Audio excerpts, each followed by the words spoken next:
1500 साल प्राचीन विरासत समेटे यूनेस्को की विश्व विरासत में शामिल हागिया सोफिया म्यूजियम को लेकर बड़ी तब्दीली हुई है। इस ऐतिहासिक इमारत ने समय जितने चक्र देखे हैं उसी के अनुसार कई बार अपनी रंगतों को भी बदलते देखा है। जब यह इमारत बनाई गई तब यह एक भव्य चर्च हुआ करती थी और शताब्दियों तक यह चर्च ही रही।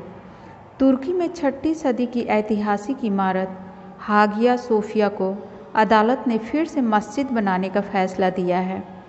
राष्ट्रपति तैयब एर्दोगन ने हागिया सोफिया को मस्जिद के रूप में खोलने की घोषणा भी कर दी। वह अंतर्राष्ट्रीय चेतावनी दरकिनार कर दी गई जिसमें कहा गया था कि 1500 वर्ष पुराने भवन की पहचान में कोई बदलाव न किया जाए। हागिया सोफिया 900 साल तक चर्च के रूप में पहचानी गई। इसके बाद 500 वर्षों तक मस्जिद के रूप में और फिर संग्रहालय के रूप में इसे जाना गया। विवाद अदालत की चौखट तक पहुंचा तो इमारत को अमेरिका और ईसाइयों के विरोध के बावजूद मस्जिद करार दे दिया गया। यूनेस्को की विश्व विरासत में शामिल इस धरोहर की सबसे अधिक लोग देखने आते हैं। ग्रीस ने अदालत के फैसले को सभ्य दुनिया को उकसाने वाला फैसला करार दिया है। वहीं रूस के पारंपरिक चर्च ने कहा है कि अदालत ने उनका कोई भी पक्ष नहीं सुना।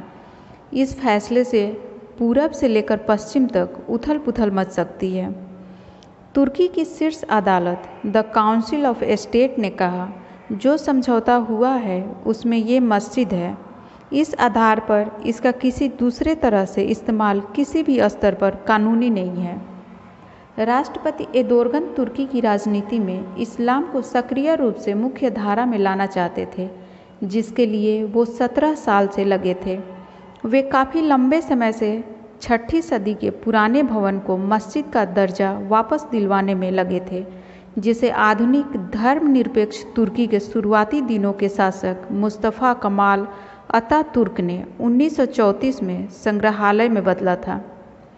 20वीं शताब्दी के आविष्कारी युग में जब दुनिया तेजी से बदल रही थी, एक बार फिर इस इमारत को बदल दिया गया और 1934 में यह संग्रहालय के तौर पर सामने आई, जब दुनिया ने 1500 साल के समय चक्र को इतिहास की नज़र से देखना शुरू किया। 1500 साल प्राचीन